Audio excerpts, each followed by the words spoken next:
لوگوں نے صحابہ کے اندر لڑائیاں پیدا کر رکھی، لیکن یہ رحماء بینہم کا عملی مظاہرہ تھے، عملی ثبوت تھے، ایک دوسرے کے لیے ان کا پیار، ان کی محبت۔ حضرت علی المرتضیٰ اور حضرت سیدنا صدیق اکبر رضی اللہ تعالیٰ عنہ جا رہے ہیں کہ آگے امام حسن کھیل رہے ہیں، تو حضرت صدیق اکبر رضی اللہ تعالیٰ عنہ امام حسن کو اٹھا کر کے اپنے کندھوں پہ بٹھا لیتے ہیں اور ساتھ بولتے ہیں کہ اے حسن تو حضور کے مشابہ ہے، علی کے مشابہ تو نہیں ہے۔ اور حضرت علی المرتضیٰ رضی اللہ تعالیٰ عنہ تبسم کرتے چلے جا رہے ہیں، مسکراتے چلے جا رہے ہیں۔ ان کی تو محبت اور پیار کی کہانیاں تھیں۔ تو کہ نہ شناسی خفی راز جلی ہوشیار باش، اے گرفتار ابو بکر و علی ہوشیار باش۔ اقبال نے کہا تو خفی اور جلی کو نہیں جانتا، جو باریک جال بچھائے گئے ہیں سازشوں کے تو ان سے آگاہ نہیں ہے۔ ابو بکر و علی کو آپس میں مقابل کھڑے کرنے والے سوچ یہ اسلام کے خلاف گہری سازش ہے۔ مجھے بتاؤ کہ اگر حضرت سیدنا صدیق اکبر اور دیگر اصحاب کو جو حضور کی تربیت کا جوہر تھے ان کو غلط ثابت کر دیا جائے تو پھر یہ کس پہ حرف آتا ہے؟ حضور کی تربیت پہ حرف نہیں آئے گا۔ یہ سازش تھی اسلام کے خلاف۔ جو یہ بدقسمتی ہے کہ امت ان سے پیار کرنے کی بجائے آپس میں ان کے ناموں پہ الجھ رہی ہے اور یوں گروہوں میں، فرقوں میں تقسیم ہو کے رہ جائے۔ ایک کا پیار دوسرے سے دوری کا سبب بن جائے، یہ کیا ہوا؟ ماں سے پیار کرنے کا یہ مطلب نہیں ہے کہ باپ غلط ہے، اور باپ سے پیار کرنے کا مطلب یہ نہیں ہے کہ ماں سے نفرت کی جائے اور ماں سے دور ہٹ جائے۔ ان کے اپنے اپنے فرائض ہیں، اپنے اپنے منصب ہیں۔ بھائیوں سے پیار کرنے کا مطلب یہ نہیں ہے کہ بہنوں کا انکار کر دیا جائے، بہنوں سے پیار کرنے کا مطلب نہیں ہے کہ بھائیوں کی محبت کا انکار کر دیا جائے۔ اہل بیت کی محبت کا قطعاً یہ معنی نہیں ہے کہ صحابہ پر سب و شتم کیا جائے، اور صحابہ سے محبت کا معیار یہ نہیں ہے کہ اہل بیت کا نام سن کے چیں بجبی ہو جائیں اور چہرے کا جو ہے وہ رنگ بگڑ جائے۔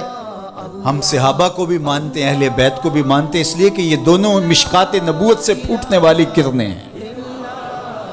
یہ حضور علیہ السلام کے فیضان کا عکس ہے، اور صحابہ میں اور اہل بیت میں آپس میں منافات نہیں تھی۔ تو یہ تو رحماء بینہم کا عملی ثبوت تھے، عملی روپ تھے، لیکن ہم ان کے اندر منافات کھڑی کر دی اور ان کو دو الگ خانوں میں بانٹ دیا۔ اللہ اکبر۔ کسی نے کہا کہ اہل بیت اور صحابہ ہماری آنکھیں ہیں، تو معترض نے کہا دائیں کون سی ہے اور بائیں کون سی ہے؟ اس نے کہا آنکھیں دائیں بائیں نہیں ہوتی، آنکھیں ایک ہی ہوتی ہیں۔ تو ان کی محبت ہمارا ایمان ہے، کیونکہ محبتوں کا مرکز ذات رسالت مآب صلی اللہ علیہ وسلم۔ پھر وہاں سے جس کو بھی حضور سے تعلق ہوگا وہ محبت اس سے پیدا ہو جائے گی۔ یار محبوب تو محبوب رہا، اللہ نے ان گھوڑوں کی قسمیں کی ہیں جو محبوب کے غلاموں سے جڑ گئے۔ قرآن اٹھائیے، وَالْعَادِيَاتِ دَبْحًا فَالْمُورِيَاتِ قَدْحًا فَالْمُغِيرَاتِ صُبْحًا فَأَثَرْنَ بِهِ نَقْعًا فَوَسَطْنَ بِهِ جَمْعًا۔ محبوب تیری ہی نہیں، تیرے غلاموں کی نہیں، تیرے غلاموں کے گھوڑوں کے پاؤں سے لگی ہوئی کھریوں کے ٹکرانے سے، پتھروں سے جو شرارے نکلتے ہیں، میں خدا ان شراروں کی بھی قسم کرتا ہوں۔ محبوب تیرے غلاموں کے گھوڑوں کے پاؤں کے ٹکرانے سے جو گرد اڑتی ہے، اڑتی ہوئی دھول کی بھی قسم کرتا ہوں، اور ان گھوڑوں کے سینوں سے جو آواز نکلتی ہے، میں رب ہو کے اس آواز کی بھی قسم کرتا ہوں۔ اور تم الجھے ہوئے ہو یہاں ابو بکر و علی میں۔ لا اقسم بہذا البلد، مجھے قسم ہے شہر کی۔ مکہ کی قسم کیوں؟ وانت حل بہذا البلد، اس لیے محبوب اس شہر کی گلیوں میں تو خرام ناز جو کرتا رہا ہے۔ جہاں محبوب خرام ناز کریں وہ گلیاں اچھی لگیں۔ مدینے کی مٹی میں بھی شفا ہے یار، جس شہر کی مٹی میں شفا ہوگی، اور شفا ہوئی کیوں؟ اقبال بولا خاک طیبہ از دو عالم خوش ترست، آنکھ خنک شہرے کے آنجا دل برست۔